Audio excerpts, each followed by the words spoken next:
إلا الله وحده لا شريك له وأشهد أن محمدا عبده ورسوله أما بعد فأعوذ بالله من الشيطان الرجيم بسم الله الرحمن الرحيم الحمد لله رب العالمين الرحمن الرحيم مالك يوم الدين إياك نعبد وإياك نستعين اهدنا الصراط المستقيم صراط الذين أنعمت عليهم غير المغضوب عليهم ولا الضالين.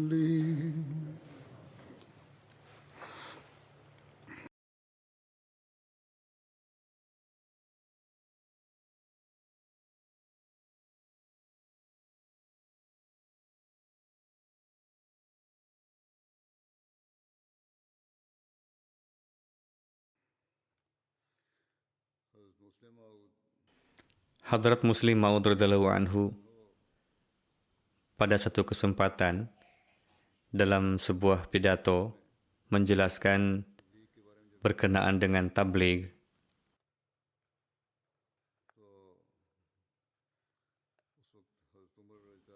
Seraya menjelaskan mengenai peristiwa-peristiwa di masa Hadrat Umar radhiyallahu anhu, Hadrat Muslim Maud bersabda, dalam pertempuran-pertempuran yang terjadi setelah kewafatan Hadrat Rasulullah sallallahu alaihi wasallam, seringkali terjadi kaum muslimin kalah jumlah. Dalam pertempuran Syam, jumlah pasukan sangat sedikit. Hadrat Abu Ubaidah menulis kepada Hadrat Umar bahwa jumlah musuh sangat banyak. Oleh karena itu, mohon upayakan pengiriman pasukan tambahan. Hadrat Umar melakukan peninjauan. Maka beliau merasa tidak mungkin untuk mengerahkan pasukan baru. Karena para pemuda dari suku-suku di sekitar Arab telah banyak yang terbunuh, atau sebelumnya pun mereka semua telah bergabung dalam pasukan. Beliau mengadakan sebuah pertemuan untuk bermusyawarah, dan di dalamnya beliau mengundang orang-orang dari berbagai suku dan menyampaikan perkara ini ke hadapan mereka. Mereka menyampaikan bahwa ada satu suku yang di dalamnya beberapa orang bisa didapati. Hadrat Umar memberikan perintah kepada seorang perwira supaya segera mengumpulkan para pemuda dari suku tersebut, dan beliau menulis kepada Hadrat Abu Ubaidah bahwa saya tengah mengirimkan 6.000 pasukan untuk membantu Anda yang dalam beberapa hari akan sampai kepada Anda. 3.000 orang dari suku-suku Anu akan datang kepada Anda, dan saya mengirim Amr bin Ma'di Karb yang setara dengan 3.000 lainnya. Hadrat Muslim Maud bersabda, jika seorang pemuda kita dikirim untuk menghadapi 3.000 orang, maka ia akan mengatakan bahwa betapa ini perkara yang tidak masuk akal. Apakah khalifah telah kehilangan akal sehatnya? Satu orang tidak akan pernah bisa melawan 3.000 orang. Namun betapa kokohnya keimanan mereka ini. Ketika Hadrat Abu Ubaidah menerima surat dari Hadrat Umar, setelah membaca surat tersebut, beliau berkata kepada para pasukannya, bersukacitalah kalian, esok hari Amr bin Ma'di Karb akan datang kepadamu. Keesokan harinya, para pasukan menyambut Amr bin Ma'di Karb dengan sangat antusias dan mengumandangkan yel-yel. Musuh menyangka bahwa mungkin ratusan ribu pasukan telah datang untuk membantu orang-orang Islam, sehingga mereka begitu bersukacita, padahal itu hanyalah seorang Amr bin Ma'di Karb. Setelah itu, 3.000 pasukan tersebut juga tiba, dan orang-orang Islam mengalahkan musuh, padahal dalam pertempuran pedang, bagaimana mungkin satu orang mampu melawan 3.000 orang? Hadrat Muslim Maud bersabda, dalam peperangan lisan, satu orang pun bisa menyampaikan pembicaraannya kepada ribuan orang, namun mereka sedemikian rupa menganggap penting sabda Khalifah Waqt bahwa Hadrat Umar telah mengutus Amr bin Mahdi Karb sebagai perwakilan dari 3.000 pasukan, maka para pasukan tidak lantas mengajukan keberatan bahwa bagaimana mungkin satu orang sendirian bisa melawan 3.000 pasukan. Namun mereka menganggapnya setara dengan 3.000 pasukan dan dengan gegap gempita menyambutnya. Dikarenakan penyambutan dari orang-orang Islam ini, nyali musuh menjadi ciut dan beranggapan bahwa mungkin ratusan ribu pasukan telah datang untuk membantu orang-orang Islam. Oleh karena itu, mereka angkat kaki dari medan pertempuran dan setelah mengalami kekalahan, mereka melarikan diri. Hadrat Muslim Maud bersabda, artinya kita pun hendaknya menaruh keyakinan yang seperti demikian dalam hati kita. Hadrat Muslim Maud menyampaikan peristiwa ini dalam konteks mengenai bagaimana hendaknya pertabligan dilakukan di Eropa, Spanyol, Sisilia, dan sebagainya. Sekarang saya akan menyampaikan perihal penaklukan Mesir. Di antaranya adalah pertempuran Farma. Farma adalah satu kota yang masyhur di Mesir. Kota ini terletak di sebuah pegunungan di dekat Laut Tengah, Bahirai Rum, dan anak sungai Pelusium yang merupakan salah satu cabang dari sungai Nil. Menurut Allama Shibli Nu'mani, setelah penaklukan Baitul Maqdis atas desakan Hadrat Amr bin As, radhiyallahu anhu, Hadrat Umar menyerahkan 4.000 pasukan kepada Hadrat Amr bin As dan memberangkatkannya ke Mesir. Namun di samping itu beliau juga memerintahkan, jika surat saya diterima sebelum Anda sampai ke Mesir, maka kembalilah. Beliau telah sampai di Aris ketika surat Hadrat Umar tiba, meskipun di dalam surat itu Hadrat Umar mencegah untuk maju lebih jauh. Namun dikarenakan ini adalah perintah bersyarat, maka Hadrat Amr bin As berkata, karena sekarang kita telah sampai di perbatasan Mesir, kita harus melanjutkan dari Arish ke Farma. Al-Iktifa adalah sebuah buku yang mengkompilasi peperangan dalam Islam. Di dalamnya tertulis bahwa ketika Hadrat Amr bin As sampai di satu tempat bernama Rafa, beliau menerima surat dari Hadrat Umar. Namun, beliau tidak mengambil surat tersebut dari kurir karena takut di dalamnya terdapat perintah untuk kembali, sebagaimana yang disampaikan oleh Hadrat Umar. Beliau tetap melanjutkan hingga sampai ke satu desa kecil di antara Rafa dan Arish. Beliau menanyakan mengenai tempat tersebut. Disampaikan bahwa ini terletak di perbatasan Mesir, lalu beliau meminta surat tersebut dan membacanya. Di dalamnya tertulis bahwa, bawalah pulang kembali orang-orang Islam yang bersama Anda. Maka beliau mengatakan kepada orang-orang yang bersama beliau, tidakkah kalian tahu bahwa sekarang kita berada di Mesir? Mereka mengiyakan. Maka beliau berkata, Amirul Mukminin memerintahkan bahwa jika saya menerima surat beliau sebelum sampai ke tanah Mesir, maka saya harus kembali. Saya menerima surat ini setelah masuk ke tanah Mesir. Oleh karena itu, dengan nama Allah, mari kita lanjutkan. Dalam riwayat lain dikatakan bahwa Hadrat Amr bin As sedang berada di Palestina dan dengan tanpa izin beliau membawa laskarnya menuju Mesir. Hadrat Umar tidak menyukai hal ini. Lalu Hadrat Umar menulis surat kepada beliau. Surat Hadrat Umar sampai kepada Hadrat Amr bin As ketika beliau berada di dekat Arish. Maka beliau tidak membaca surat itu hingga beliau sampai di Arish. Lalu beliau membaca surat itu. Di dalamnya tertulis, dari Umar bin Khattab kepada Amr bin As, amma ba'd. Anda telah pergi ke Mesir bersama kawan-kawan Anda dan di sana terdapat orang-orang Romawi dalam jumlah yang sangat besar. Sedangkan orang-orang yang bersama Anda berjumlah sedikit. Demi Umar, semoga Allah memberkati Anda. Akan lebih baik jika Anda tidak membawa mereka bersama Anda. Jadi jika Anda belum sampai ke Mesir, maka kembalilah. Dalam perjalanan ini, sebelum sampai ke Farma, pasukan Muslim belum pernah bertemu dengan pasukan Romawi. Bahkan di beberapa tempat orang-orang Mesir menyambut mereka. Dan pertama kali terjadi konfrontasi adalah di Farma. Ada beragam riwayat, namun nampaknya yang paling sahih adalah bahwa surat itu diterima beliau setelah sampai di Arish, perbatasan Mesir. Jika tidak, maka tidak mungkin membuat alasan bahwa kami akan membuka surat itu ketika kami sampai di Mesir. Bagaimanapun, ketika mereka sampai di Mesir, mereka harus melangkah maju karena seorang mukmin pantang untuk mundur. Mendengar kabar ini, orang-orang Romawi beranggapan bahwa pasukan yang datang bersama Hadrat Amru sangat sedikit dan belum sepenuhnya siap. Mereka tidak akan mampu melakukan pengepungan hingga waktu yang lama. Sedangkan jumlah mereka lebih banyak dari pasukan Muslim dan penuh persiapan, mereka akan mengalahkan pasukan Muslim. Orang-orang Romawi berpemikiran seperti itu. Mereka bertahan dalam benteng kota. Di sisi lain, Hadrat Amr bin As telah mengetahui kekuatan militer Romawi, mereka berkali-kali lipat lebih kuat daripada pasukan Muslim dalam hal jumlah dan persenjataan. Oleh karena itu, untuk merebut Varma, beliau membuat strategi melakukan serangan secara mendadak dan membuka pintu-pintu benteng kota, atau dengan sabar terus melakukan pengepungan hingga persediaan makanan penduduk kota habis dan terpaksa keluar karena lapar. Maka beliau kemudian melakukan pengepungan. Di satu sisi pengepungan kaum muslimin semakin ketat, di sisi lain orang-orang Romawi tidak mengendurkan kegigihan mereka. Demikianlah pengepungan berlangsung selama berbulan-bulan. Terkadang sebagian tentara Romawi keluar dan terjadi pertempuran kecil, lalu mereka mundur kembali. Dalam pertempuran-pertempuran kecil itu, kaum muslimin selalu unggul. Suatu hari, sekelompok pasukan Romawi keluar dari pemukiman untuk bertempur dengan orang-orang Islam. Dalam pertempuran tersebut, orang-orang Islam unggul, dan orang-orang Romawi melarikan diri ke pemukiman setelah mengalami kekalahan.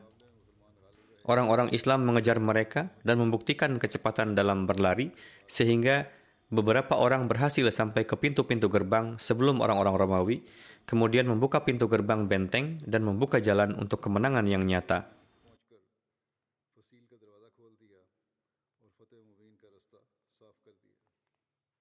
Selanjutnya berkenaan dengan penaklukan Bilbis. Setelah penaklukan Varma, Hadrat Amr bin As beralih ke Bilbis, maka pasukan Romawi menghalangi jalan beliau. Bilbis merupakan satu kota yang berjarak 3 mil dari Fustat ke arah Syam. Mereka menghalangi jalan supaya orang-orang Islam tidak bisa mencapai benteng Babilonia. Babilonia adalah nama yang digunakan untuk negeri Mesir dalam istilah kuno. Khususnya lokasi di mana Fustat berada, dulu sebelumnya disebut sebagai Babilonia. Pasukan Romawi ingin bertempur di sini, yakni di Bilbis, namun Hadrat Amr bin As mengatakan kepada mereka, "Janganlah kalian tergesa-gesa sebelum kami menyampaikan perkara kami kepada kalian, supaya besok tidak ada lagi dalih dan alasan." Kemudian beliau berkata, "Kirimlah oleh kalian Abu Maryam sebagai delegasi ke hadapanku." Kemudian mereka menghentikan peperangan dan mengirimkan 2 orang delegasi.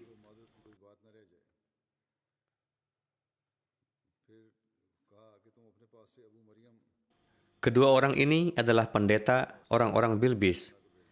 Hadrat Amr bin As mengajukan pilihan antara menerima Islam atau membayar jizyah. Di samping itu, menyampaikan sabda Hadrat Rasulullah mengenai penduduk Mesir bahwa kalian akan menaklukkan Mesir, yaitu suatu negeri yang terkadang dinamakan Al-Qirat.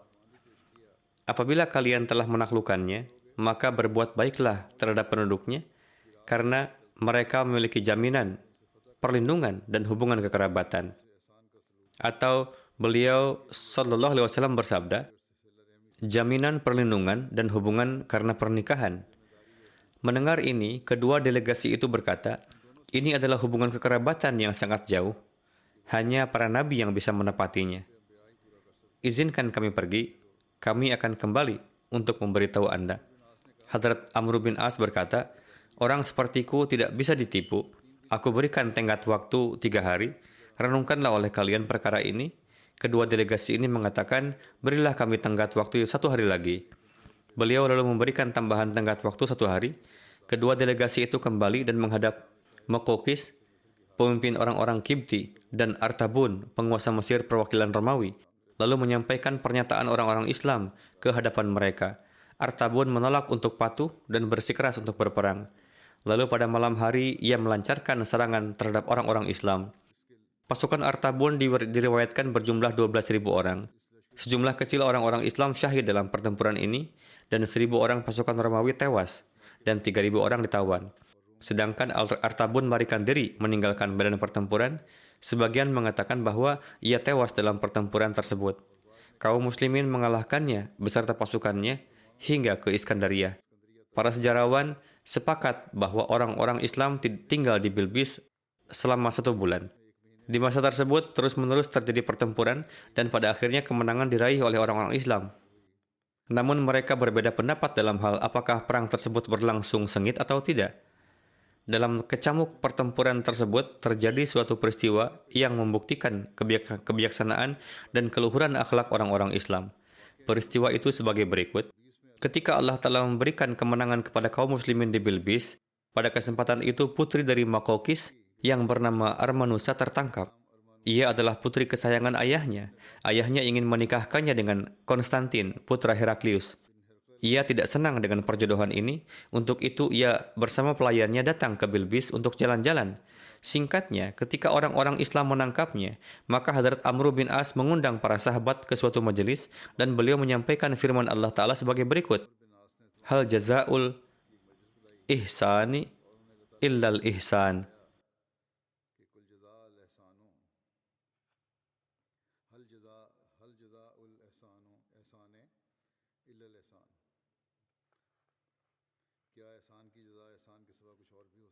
Artinya, apakah balasan dari kebajikan bisa dengan selain kebajikan?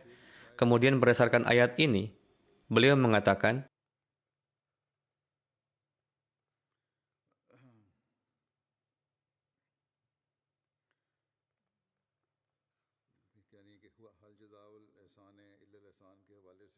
Hal jazaul ihsani illal ihsan.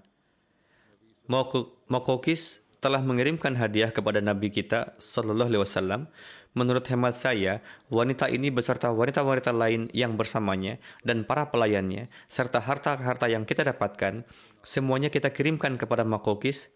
Semua orang menyetujui pendapat Hadrat Amr bin As. Kemudian Hadrat Amr bin As mengirimkan Armanusa, putri Makokis, perhiasan-perhiasannya, para wanita lain beserta para pelayannya ke hadapan ayahandanya dengan penuh hormat. Dalam perjalanan pulang, pelayannya berkata kepada Armanusa, kita dikepung oleh orang-orang Arab dari segala penjuru. Armanusa berkata, aku merasa nyawa dan kehormatanku terlindungi di kemah orang-orang Arab.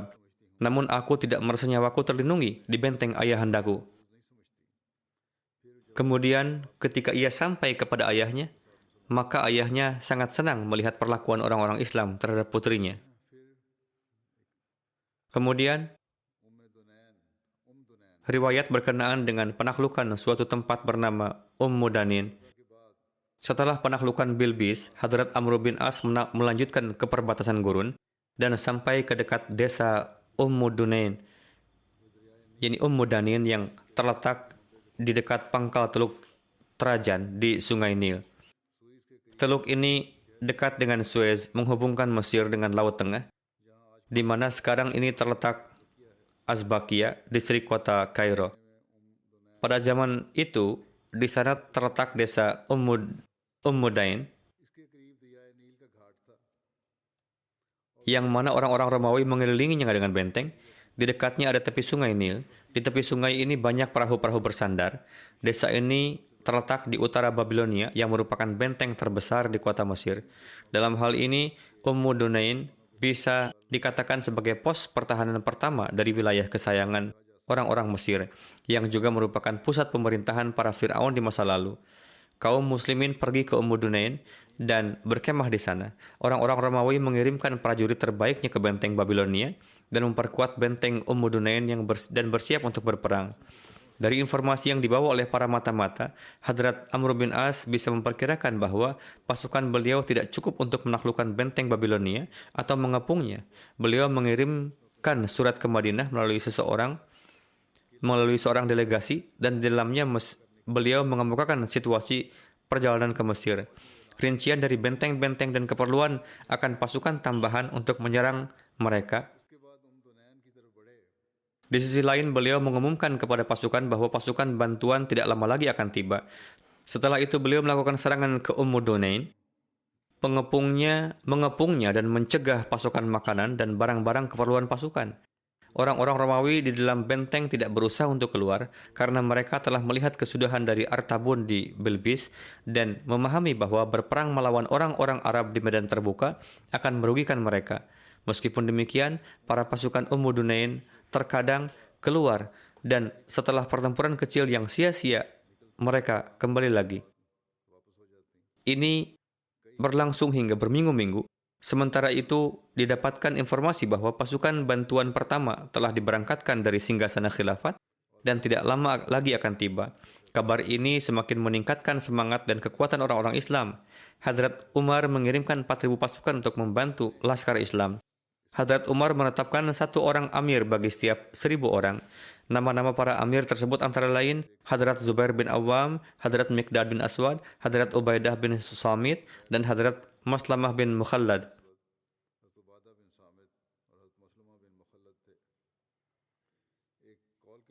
Menurut satu riwayat, yang menjadi amir adalah Kharijah bin Hudzafah, bukan Hadrat Maslamah bin Mukhallad. Bersamaan dengan pengiriman bala bantuan ini, Hadrat Umar mengirim surat kepada Hadrat Amr bin As. Kini ada 12.000 prajurit yang bersama Anda. Pasukan ini tidak akan dikalahkan meskipun kurang dari segi jumlah. Panglima perang Romawi menyertakan kaum Kristen Kipti dan bergerak untuk melawan kaum Muslim. Terjadi pertempuran yang sengit antara kedua pasukan. Sebagai strategi, Hadrat Amr bin As membagi pasukannya menjadi 3 bagian. Satu bagian beliau tempatkan di dekat Jabal Ahmar. Bagian kedua beliau tempatkan di dekat Dunain di tepi Sungai Nil. Sementara bagian yang tersisa beliau bawa untuk berhadapan langsung dengan musuh. Di waktu terjadi pertempuran sengit antara kedua pasukan, pasukan Muslim yang bersembunyi di Jabal Ahmar pun keluar dan menyerang mereka dari belakang yang menyebabkan barisan pasukan musuh menjadi tercerai-berai dan mereka pun melarikan diri ke arah Dunain. Di sana, pasukan kedua Muslim telah bersiap dan berupaya menghentikan mereka. Dengan demikian, pasukan Romawi menjadi tersudut di antara ketiga bagian pasukan Muslim sehingga musuh pun mengalami kekalahan. Kemenangan-kemenangan lainnya. Terkait hal ini, pada berbagai tempat tertera bahwa setelah kemenangan di Dunain, Hadrat Amr bin As pertama-tama meraih kemenangan di wilayah Fayum, di mana pemimpin di daerah tersebut terbunuh di dalam pertempuran. Lalu kaum Muslim berhadapan dengan pasukan Romawi di Ainus Syams. Sebelum ini, ada 8.000 prajurit Muslim yang datang di bawah pimpinan Hadrat Zubair bin Awam sebagai bala bantuan kepada Hadrat Amr bin As, yang di dalamnya pun terdapat Hadrat Ubadah bin Samit, Hadrat Miqdad bin Aswad, dan Maslamah bin Mukhallad. Pada pertempuran ini pun kaum Muslim meraih kemenangan. Setelah ini, kaum Muslim mendapatkan kemenangan di seluruh wilayah Fuyum. Satu bagian pasukan Muslim telah meraih kemenangan di 2 kota di wilayah Manufiyah, yaitu Asrib dan Manuf. Mengenai pertempuran di Benteng Babylon atau kemenangan di Fustat, tertera bahwa setelah kemenangan di Dunain, Hadrat Amr bin As bergerak menuju Benteng Babylon dan beliau mengepungnya dengan dahsyat. Sekarang daerah tersebut bernama Fustat, sebab penamaannya adalah bahwa di dalam bahasa Arab, kemah disebut dengan Fustat. Setelah menaklukkan benteng, tatkala Hadrat Amr bin As memerintahkan untuk kembali dari sana, maka secara kebetulan ada satu merpati yang membuat sarang di kemah Hadrat Amr bin As. Tatkala beliau memandangnya, beliau memerintahkan agar membiarkan kemah beliau di sana. Kemudian saat Hadrat Umar kembali dari Iskandaria, beliau membuka pemukiman di dekat kemah tersebut sehingga kota itu pun menjadi masyhur dengan nama Fustat. Perkiraan jumlah pasukan yang menjaga benteng tersebut adalah 5 hingga 6.000 dan mereka bersenjata penuh. Hadrat Amru pun mulai mengepung benteng Babylon. Ini adalah benteng yang sangat kokoh setelah Iskandaria dan dibangun secara permanen dan di segala penjuru dikelilingi oleh Sungai Nil. Karena benteng ini terletak di Sungai Nil dan perahu-perahu besar dapat ditambatkan di gerbang benteng ini, maka ini adalah tempat yang sangat tepat untuk kebutuhan-kebutuhan kerajaan. Saat itu bangsa Arab tidak memiliki persenjataan yang dibutuhkan untuk menyerang benteng yang kokoh tersebut. Mereka tidak siap untuk hal tersebut. Adapun Hadrat Amru semenjak sebelumnya telah melakukan persiapan-persiapan untuk mengepungnya.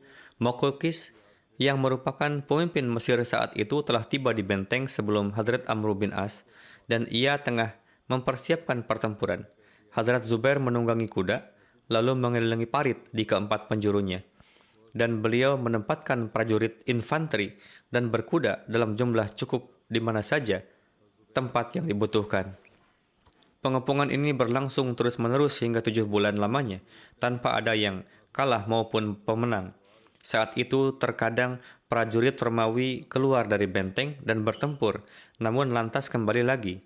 Di masa itu, Makokis terus mengirimkan utusan-utusannya kepada Hadrat Amr bin As untuk berdamai ataupun mencaci maki. Hadrat Amr bin As mengutus Hadrat Ubadah bin Samit dan menetapkan hanya 3 syarat untuk berdamai, yakni terimalah Islam, berilah jizyah, atau akan ada pertempuran. Beliau menyampaikan bahwa tidak akan ada perdamaian selain pada ketiga hal itu.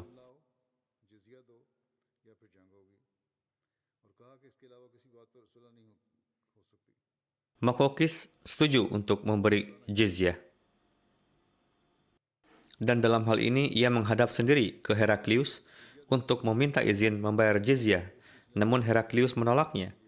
Bahkan ia sangat marah kepada Makokis dan sebagai hukuman baginya ia pun mengusir Makokis dari negerinya sendiri. Ketika penaklukan benteng Babylon ini tampak akan memakan waktu lama, maka Hadrat Zubair bin Awam berkata, "Kini saya akan pergi ke mempersembahkan jiwa saya di jalan Allah Ta'ala. Saya berharap semoga melalui ini Allah Ta'ala menganugerahkan kemenangan kepada kaum muslim." Seraya berkata demikian, beliau menggenggam pedang terhunus, menaiki tangga, dan tiba di atas dinding benteng. Beberapa sahabat lainnya pun menemani beliau dan tiba di atas benteng, lalu memekikkan seruan yang lalu diikuti oleh segenap pasukan sehingga ketakutan menyebar di seluruh benteng. Kaum Kristen beranggapan bahwa pasukan Muslim telah menyusup ke dalam benteng. Mereka menjadi gentar dan berlari menyelamatkan diri. Hadrat Zubair lalu menuruni dinding benteng dan membuka gerbang benteng sehingga segenap pasukan pun masuk. Kaum Muslim terus bertempur hingga menaklukkan benteng. Hadrat Amr bin As memberi perlindungan kepada mereka dengan syarat bahwa para tentara Romawi harus keluar dengan membawa serta perbekalan mereka untuk beberapa hari, dan penghuni benteng tidak diperkenankan menyentuh perbendaharaan serta peralatan perang yang ada di dalam benteng Babylon karena merupakan harta ghanimah kaum muslim.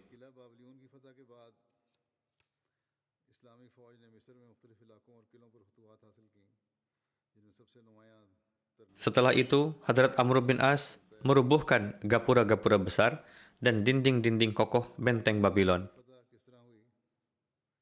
Setelah penaklukan benteng Babylon, pasukan Islam meraih kemenangan-kemenangannya di berbagai daerah dan benteng di Mesir. Di antaranya yang utama adalah Tarnut, Nakius, Sultes, Karyun, dan lain sebagainya. Mengenai bagaimana terjadinya penaklukan Iskandariyah, tertulis bahwa setelah kemenangan di Fustat, Hadrat Umar pun menyetujui untuk menaklukkan Iskandariyah. Terjadi satu pertempuran sengit dengan tentara Romawi di tempat bernama Karyun yang berada di antara Iskandariyah dan Fustat yang lalu dimenangi oleh kaum muslim. Setelah ini, pasukan Romawi tidak lagi bergerak maju ke Iskandariyah.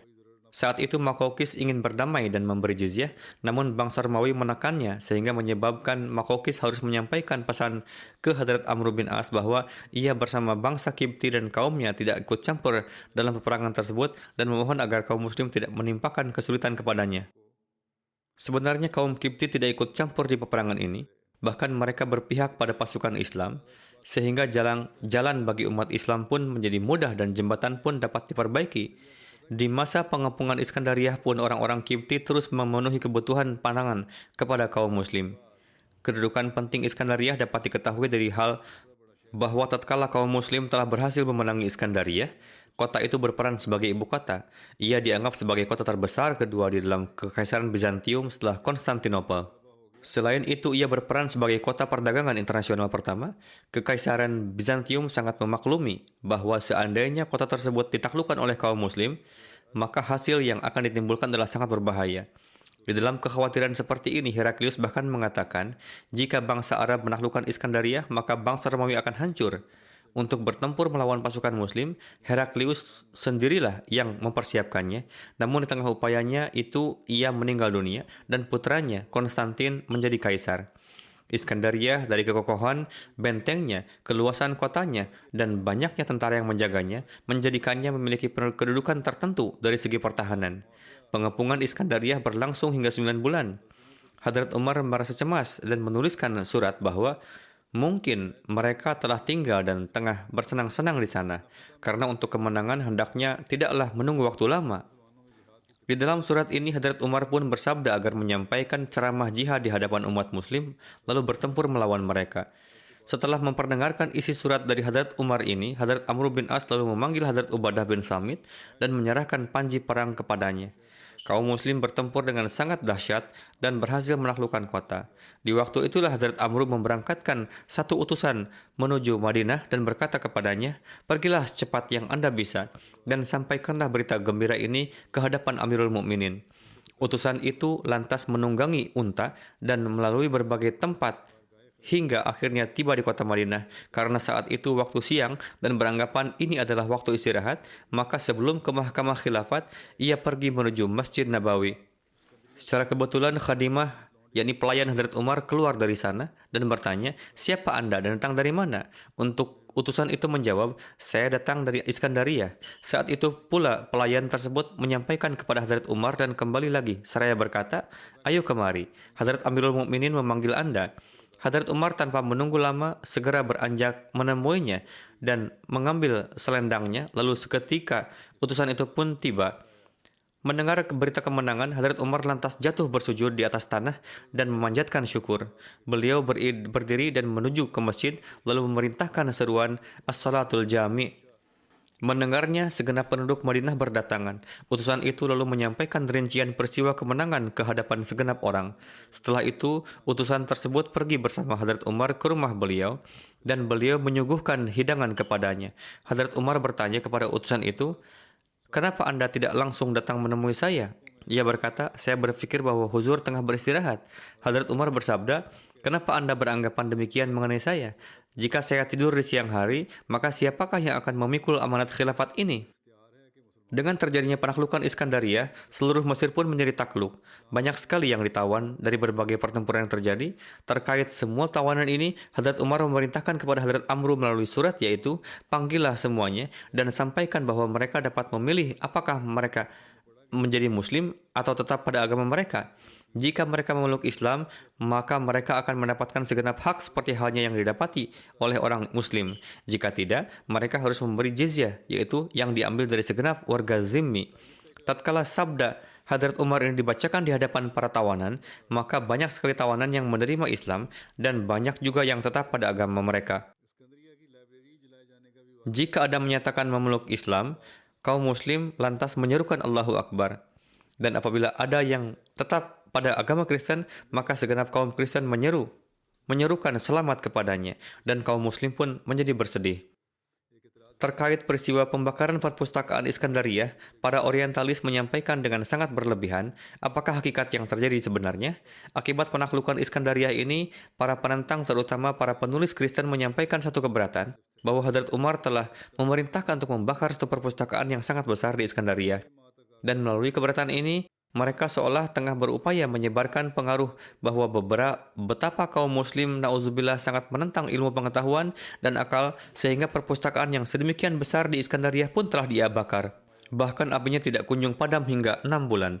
Keberatan ini baik dari segi akal maupun riwayat sama sekali adalah hal yang dibuat-buat semata, karena kepada kaum yang Tuhan dan Rasul mereka telah bersabda bahwa talabul ilmi faridatun ala kulli muslim, yakni menuntut ilmu adalah kewajiban bagi setiap muslim, dan yang kepada mereka telah diperintahkan bahwa utlubul ilma walau bisin, yakni tuntutlah ilmu meskipun harus ke negeri Tiongkok.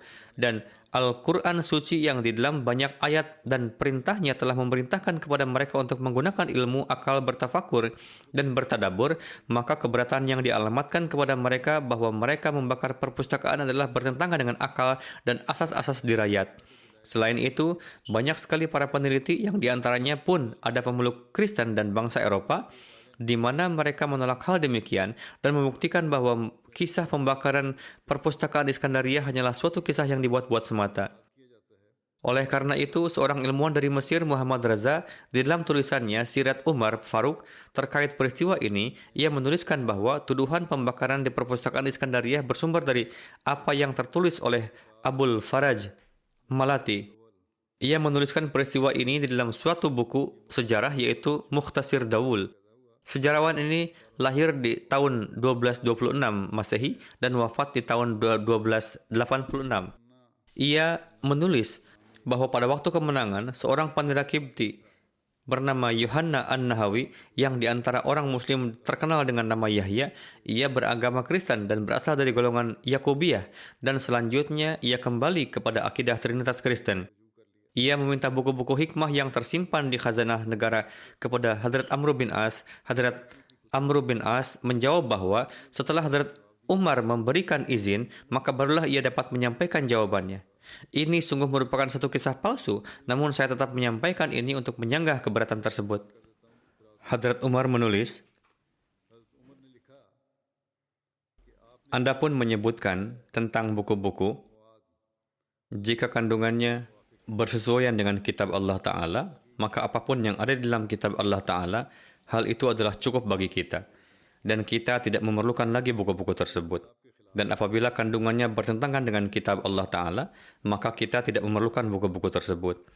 Oleh karena itu, buanglah saja buku-buku tersebut. Hadrat Amr bin As lantas memilih buku-buku tersebut dan membakar semuanya di dalam tempat pembakaran. Dan dengan demikian, semua buku tersebut musnah dalam waktu 6 bulan. Riwayat ini tidak terdapat baik di dalam Tarikh Tabari, Ibnu Asir, Yaqubi, Kindi, tidak juga di dalam Ibni Abdul Hakam, Baladuri, dan juga Ibnu Khaldun. Hanya Abul Faraj lah yang pada pertengahan abad ke-13 Masehi atau di awal abad ke-7 ia telah menuliskannya tanpa menyebutkan sumbernya. Profesor Butler melakukan penelitian terkait Yohanna Nahawi dan menulis bahwa pada tahun 642 Masehi, tahun di mana terjadi kebakaran di perpustakaan tersebut, ia tidak hidup. Ensiklopedia Britannica menyebutkan bahwa Yohanna hidup sejak akhir abad ke-5 hingga awal abad ke-6. Diketahui bahwa Mesir telah ditaklukkan di awal abad ke-7. Atas dasar ini, Profesor Butler telah menyatakan secara benar bahwa ia atau Yohanna telah wafat di waktu tersebut. Jadi terkait sosok yang disebutkan di sini, ia justru telah wafat jauh sebelumnya dari peristiwa yang tengah dibahas, walaupun dengan corak yang salah ini, yaitu pembakaran perpustakaan. Lalu Dr. Hasan Ibrahim menuliskan di dalam risalahnya, Tarikh Amr bin As, berdasarkan sanad dari Profesor Ismail, bahwa di waktu itu, perpustakaan Iskandariyah masih belum berdiri lagi. Karena saat itu, setengah bagian besar dari perpustakaan tersebut telah dibakar oleh Laskar Julius Caesar tanpa suatu maksud dan alasan tertentu. Dan bagian keduanya pun telah musnah seperti itu juga di masa tersebut. Adapun peristiwa ini terjadi di abad ke-14 atas perintah pendeta Theophil. Profesor Butler menulis kisah dari Abul Faraj ini dari segi sejarah sama sekali tidak mendasar dan menjadi bahan tertawaan. Jika ia memang hendak dibakar, maka ia dapat dibakar dalam cukup satu waktu saja. Apabila ia dibakar dalam waktu 6 bulan lamanya, maka banyak dari benda bersejarah itu yang dapat dicuri.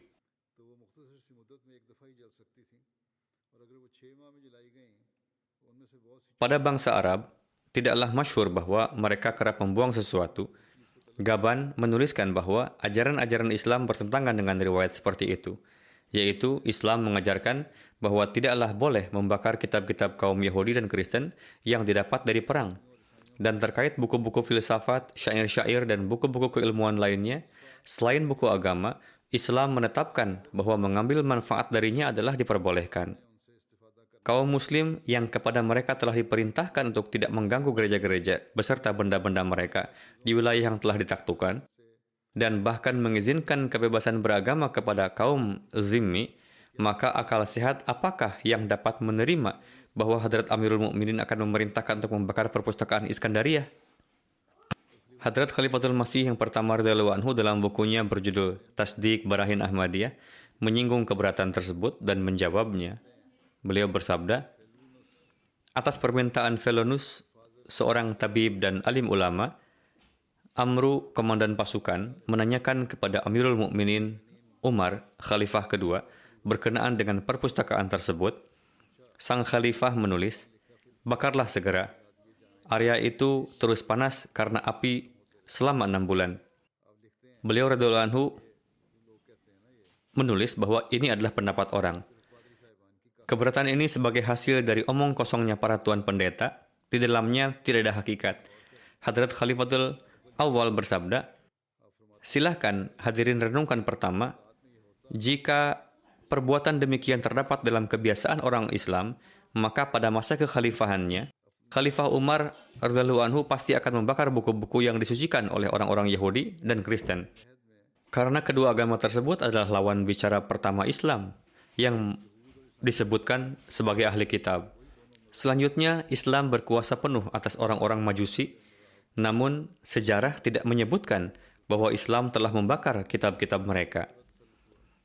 Jika perbuatan tersebut merupakan noda Islam atau khalifah Islam, maka penyebab dari perbuatan tersebut pastinya selalu ada dalam Islam dan tidak ada larangan dalam Islam untuk melakukannya. Kedua, jika membakar buku-buku keagamaan identik dengan perbuatan penguasa-penguasa Islam dan umatnya, maka tidak mungkin akan ada terjemahan filsafat, pertabiban, dan keilmuan Yunani dalam bahasa Arab.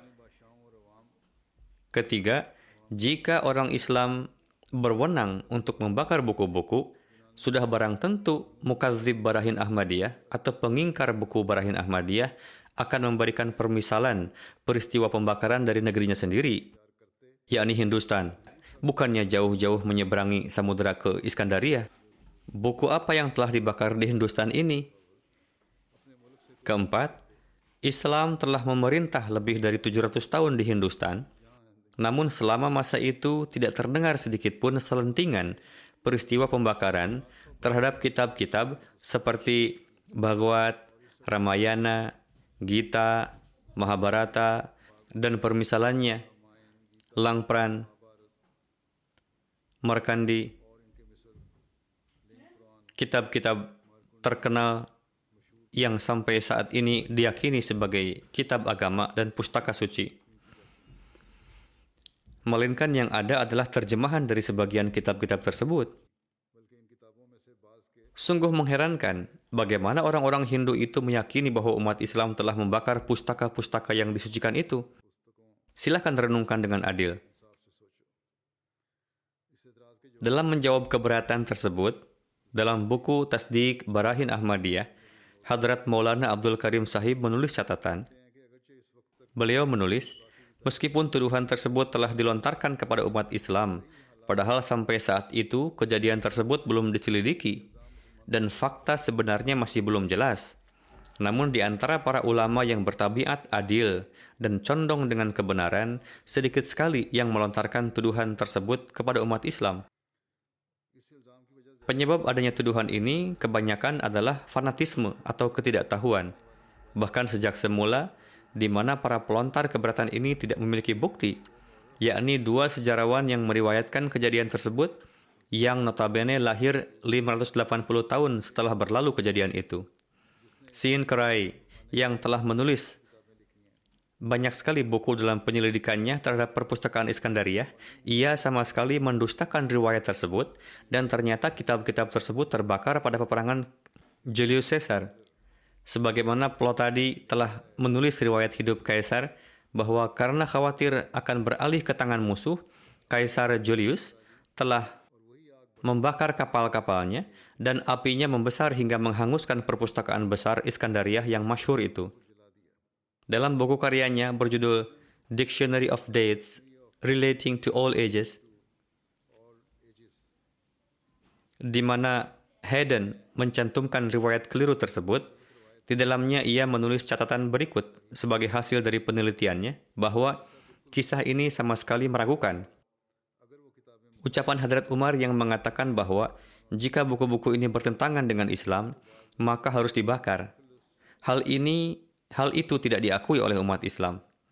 Sebagian orang menisbahkan ucapan tersebut kepada Toplis Bishop Iskandariyah yang terjadi pada tahun 391 Masehi, dan sebagian lagi mengaitkan ucapan itu dengan Kardinal Jimenez pada tahun 1500.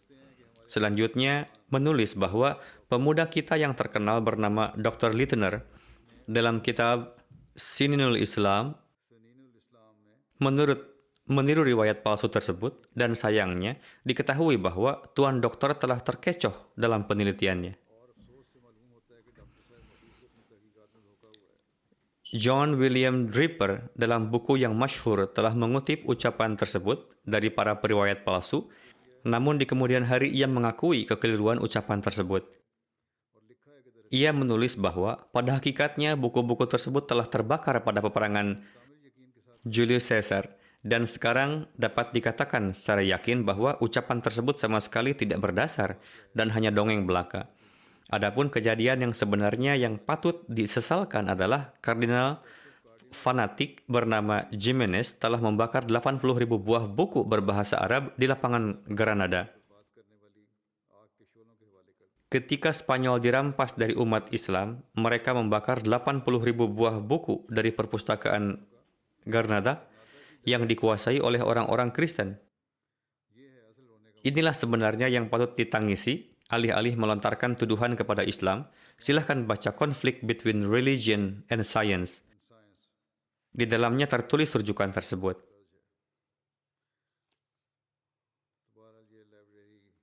Demikianlah tuduhan pembakaran perpustakaan yang dilontarkan kepada Islam.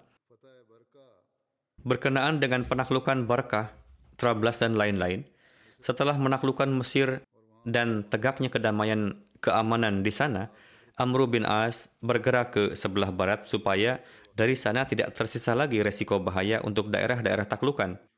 Karena di Barkah ada tentara Romawi yang berada di balik benteng, dan ketika mendapatkan kesempatan dengan memprovokasi orang-orang, mereka dapat menyerang umat Islam di Mesir. Daerah yang berada di antara Iskandariyah dan Marrakesh disebut dengan Barkah. Di daerah tersebut dihuni oleh banyak kota dan kampung. Untuk itu pada tahun 22 Hijriah, Amr bin As bergerak ke Barkah dengan membawa pasukan. Jalan yang menuju Barkah dari Iskandariyah sangat hijau, subur, dan rindang. Untuk itu, dalam perjalanan ke sana, beliau tidak terpaksa harus menghadapi serangan musuh. Setelah sampai di sana, orang-orang bersedia untuk damai dengan membayar jizyah. Setelah itu, warga Barkah dengan sendirinya pergi ke gubernur Mesir dan mengumpulkan kharaj. Jadi kharaj adalah hak kaum muslim atas tanah yang diperoleh dan menjadi bagian ghanimah dari orang kafir, baik melalui peperangan maupun perjanjian damai. Sehingga dari pihak muslim tidak perlu lagi untuk pergi kepada mereka. Mereka adalah orang-orang yang paling sederhana di barat, tidak ada kekisruhan di sana. Ketika Amr bin As keluar dari sana, pergi menuju Trablas, yang merupakan kota yang memiliki benteng yang aman dan kokoh. Di dalamnya dihuni pasukan Romawi dalam jumlah yang sangat banyak. Setelah mendapatkan kabar kedatangan pasukan Muslim, ia menutup gerbang benteng dan terpaksa bertahan dari kepungan pasukan Muslim. Pengepungan tersebut berlangsung hingga 1 bulan. Namun pasukan Muslim tidak mendapatkan keberhasilan seperti yang diharapkan. Pada bagian belakang Trablas mengalir lautan yang terhubung dengan kota, dan di antara laut dan kota tidak terdapat benteng pelindung. Satu kelompok Muslim mengetahui rahasia ini, lalu memasuki kota dari arah belakang dari arah lautan. Mereka meneriakkan takbir dengan keras, dan sekarang tidak ada jalan lain selain dari berlindung dengan memajukan perahu-perahunya ke depan pasukan. Seketika melarikan diri ke belakang, Amr bin As menyerangnya dari arah belakang.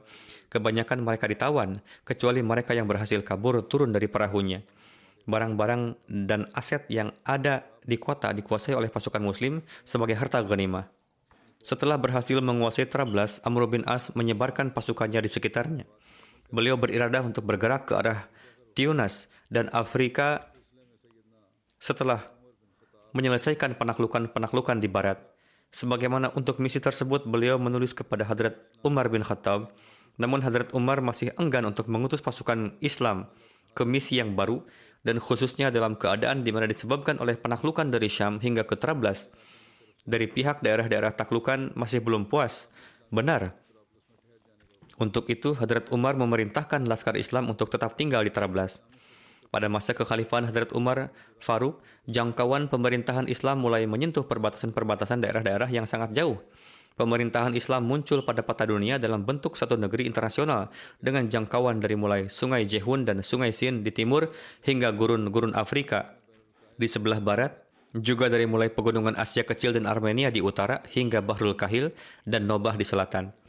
Nobah merupakan daerah di sebelah selatan Mesir yang sangat luas, yang di dalamnya hidup berbagai bangsa, agama, golongan, kebudayaan, dan peradaban, yakni daerah-daerah yang terdapat di Mesir yang berada di bawah kekuasaan pemerintahan Islam, semuanya mengarungi kehidupan yang damai dan tentram dalam naungan Islam yang berperi keadilan dan penuh kasih sayang. adalah agama Islam yang meskipun menghadapi banyak sekali penentangan di dunia ini, namun memberikan hak sepenuhnya terhadap para penentang dalam hal akidah, ibadah, dan kebudayaan, dan memperlakukan mereka dengan penuh hormat. Bagaimana corak ibadah pasukan Muslim pada saat peperangan? Dalam menjelaskan hal tersebut, Hadrat Muslim Maud bersabda, segala sesuatu di dunia ini mengalami kemajuan tahap demi tahap. Pekerjaan-pekerjaan besar pun tidaklah berhasil seketika, melainkan perlahan-lahan. Pada zaman Rasulullah pun tidak semua pasukan Muslim melakukan salat tahajud. Secara perlahan-lahan ditanamkan kebiasaan dalam diri mereka hingga tiba masanya di mana pada saat peperangan pada zaman Hadrat Umar pun ketika terbukti bahwa Rasulullah SAW pun terkadang meninggalkan salat tahajud, pasukan Muslim melaksanakannya. Mungkin saja Rasulullah pun pada saat perang beliau bangun untuk melaksanakan tahajud, namun terbukti bahwa terkadang beliau tidak bangun.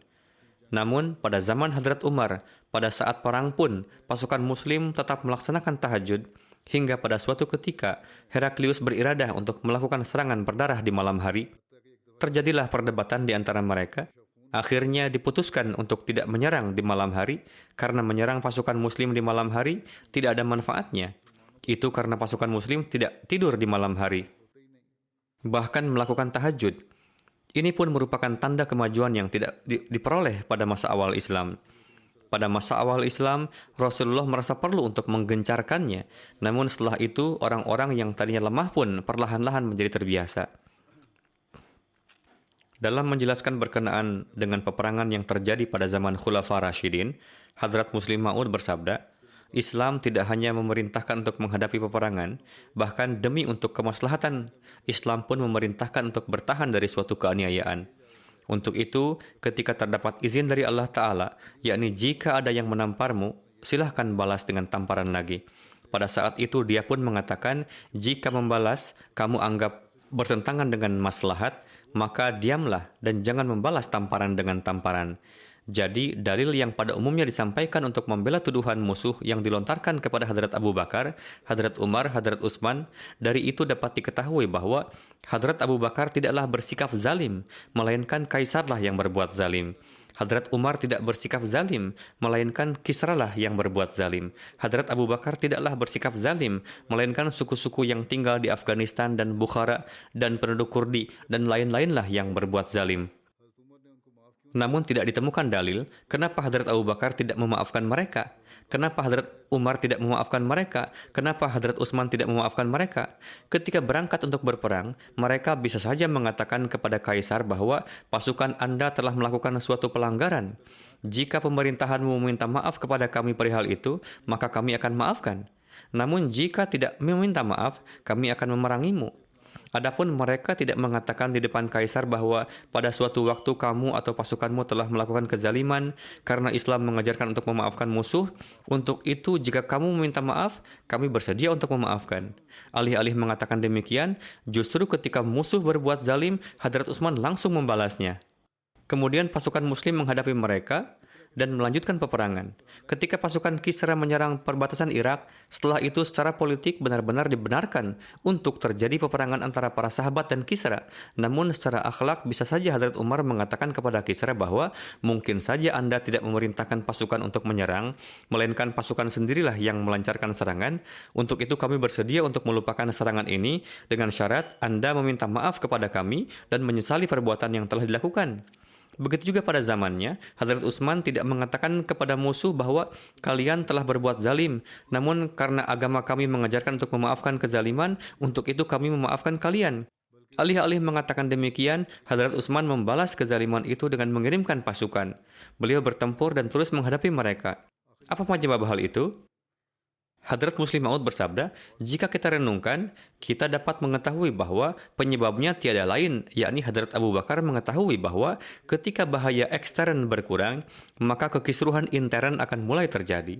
Beliau memahami bahwa bukan Kaisar yang menyerang, melainkan Tuhanlah yang menyerang supaya dengan perantaraan musibah, umat Muslim dapat fokus pada islah diri dan menciptakan kehidupan dan revolusi baru. Hadrat Umar faham bahwa bukan Kisra yang menyerang, melainkan Tuhanlah yang menyerang, supaya jangan sampai umat muslim larut di dunia karena kemalasan dan kelalaian, melainkan agar setiap saat terjaga dan waspada.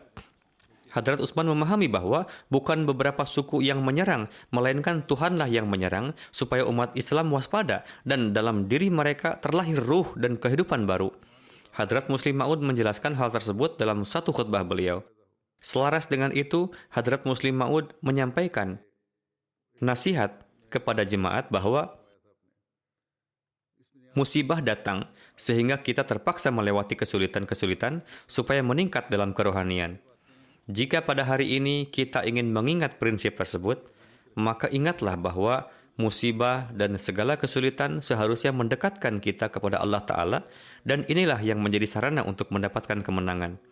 Jika kita malah merasa takut, tertinggal dan tidak menaruh perhatian pada islah, maka kemajuan tidak akan mungkin diraih.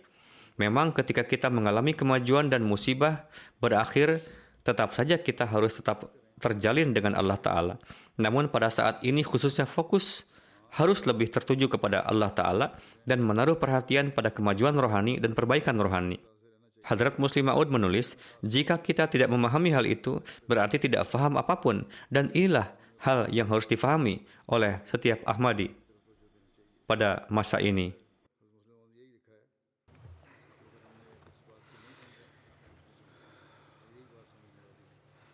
Alhamdulillah, alhamdulillah, nahmaduhu wa nasta'inuhu wa nastaghfiruh. ونؤمن به ونتوكل عليه ونعوذ بالله من شرور أنفسنا ومن سيئات أعمالنا من يهده الله فلا مضل له ومن يضلل فلا هادي له ونشهد أن لا إله إلا الله ونشهد أن محمدا عبده ورسوله عباد الله رحمكم الله إن الله يأمر بالعدل والإحسان وإيتاء ذي القربى وينهى عن الفحشاء والمنكر والبغي يعظكم لعلكم تذكرون اذكروا الله يذكركم وادعوه يستجب لكم ولذكر الله أكبر